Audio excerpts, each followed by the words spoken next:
Pessoal, gente, olha o que esse homem falou sobre a Bíblia e algumas passagens da Bíblia. Aí ia demorar mesmo, né?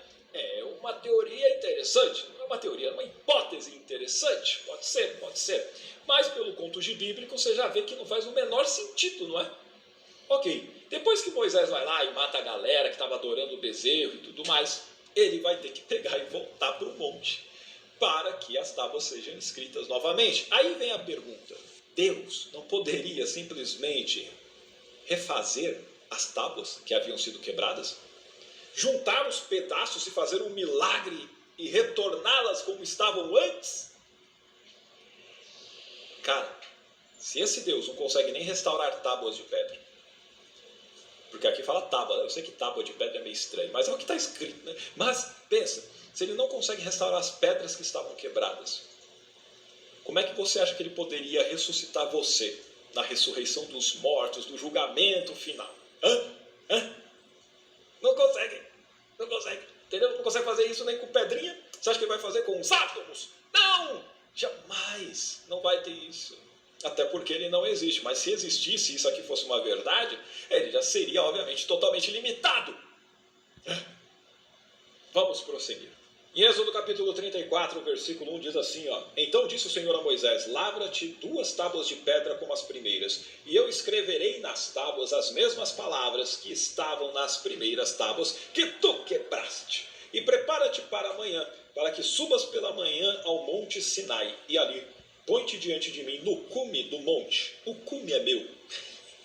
E aí Moisés vai lá, prepara tudo belezinha, vai subir para o monte e vai ficar ouvindo Deus falando um monte de coisa de novo, né? Chega no versículo 27, presta atenção nesse versículo 27. Disse mais o Senhor a Moisés: Escreve estas palavras, porque conforme o teor destas palavras tenho feito concerto contigo e com Israel.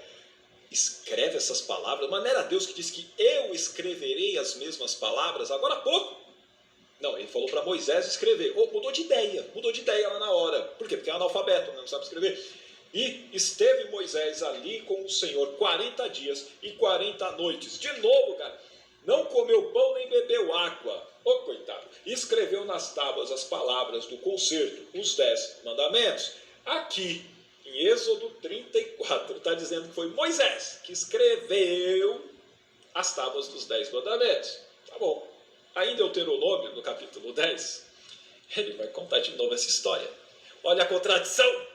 Versículo 1 de Deuteronômio 10. Naquele mesmo tempo me disse o Senhor: alisa 2 tábuas de pedra. Pega a tábua de pedra e fica se alisando ela, como as primeiras, e sobe a mim a este monte e faz uma arca de madeira.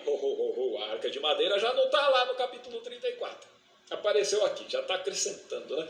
E naquelas tábuas escreverei as palavras que estavam nas primeiras tábuas que quebraste e as porás na arca. Tá vendo que já está tendo coisa a mais, né? Assim, fiz uma arca de madeira de cetim, alisei 2 tábuas de pedra como as primeiras e subi o monte com as 2 tábuas na minha mão. Então escreveu o Senhor nas tábuas, conforme a primeira escritura, os 10 mandamentos que o Senhor vos falara no dia da congregação no monte do meio do fogo, e o Senhor mas deu a mim. Ele disse que foi o Senhor que escreveu nas tábuas. Mas eu acabei de ler para você em Êxodo que foi Moisés que escreveu. E aí? Mais uma contradição. Por quê? Porque, obviamente, primeiro que não foi Moisés que escreveu a Torá. Moisés nem existiu. Agora, a questão em si é: ainda que ele tivesse existido, teria ele escrito sobre a própria morte? Porque tem isso aqui também nos livros. E aí, como é que fica a coisa, hein? Pois é, mais contradições bíblicas aqui para você analisar. Porque a Bíblia não é a palavra de Deus, não tem inspiração divina alguma. Isso aqui é somente obra do ser humano, totalmente limitado e cheio de moralidades, coisas totalmente incorretas, uma visão de mundo antiquada e que é abominável e que nós não devemos de maneira alguma seguir. Não só no Antigo Testamento, no Novo também. Inclusive com os ensinamentos do Jesus malucão. Curtiu o vídeo? Deixa seu comentário, compartilha, marca a galera,